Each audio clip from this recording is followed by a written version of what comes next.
नमस्कार मित्रांनो, स्वागत आहे तुमचं एका नवीन आणि धमाकेदार लग्नाच्या ब्लॉगमध्ये। आज आमचे परम मित्र दिगंबर याचा शुभविवाह सोहळा होता।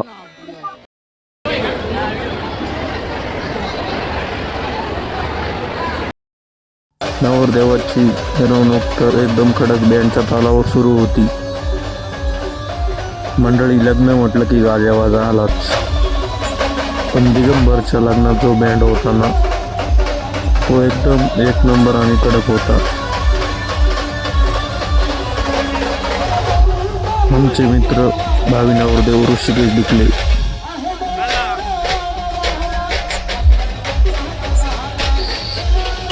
आणि इकडे निलेश DMC।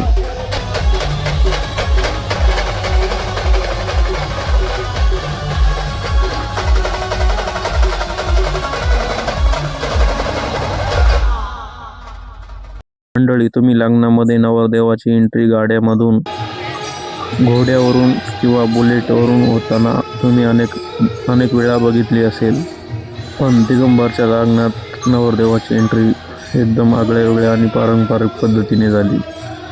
लग्न मंडपात पाऊल ठेवताना कोणतीही गाणी नव्हती।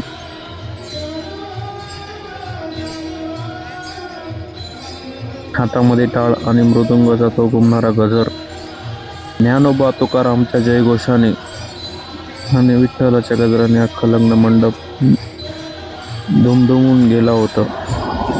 वातावरणात इतकी पवित्रता आणि ऊर्जा होती की तेथे उपस्थित असलेल्या प्रत्येकाचे हात जोडले गेले आणि डोके नतमस्तक झाले।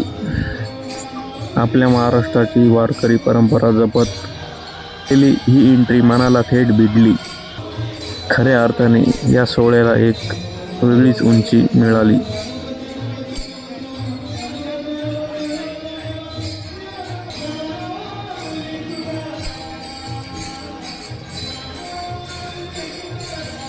विशेष म्हणजे नवरदेव आणि नवरीने स्वतः टाळ वाजवत अभंगात सहभाग घेतला, जो खूप सुंदर क्षण होता।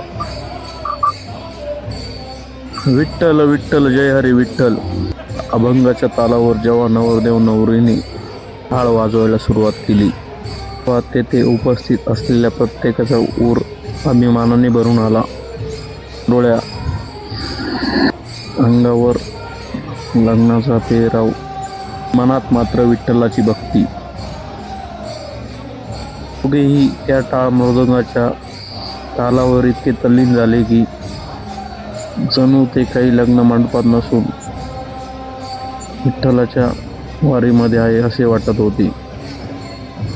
हा क्षण केवळ एक लग्नाचा भाग नव्हता, तर तो दोन जीवाच्या नवीन आयुष्याची सुरुवात, पवित्र आणि भक्तिमय वातावरणात करणारा विस्मरणीय सोहळा होता। खूप दिवसांनी आमचा जुना पुराणा सह्याद्री मित्र परिवार एकत्र आला होता। लग्न लागल्यानंतर मनसोक्त फोटो काढले आणि जुन्या आठवणीला उजाळा दिला।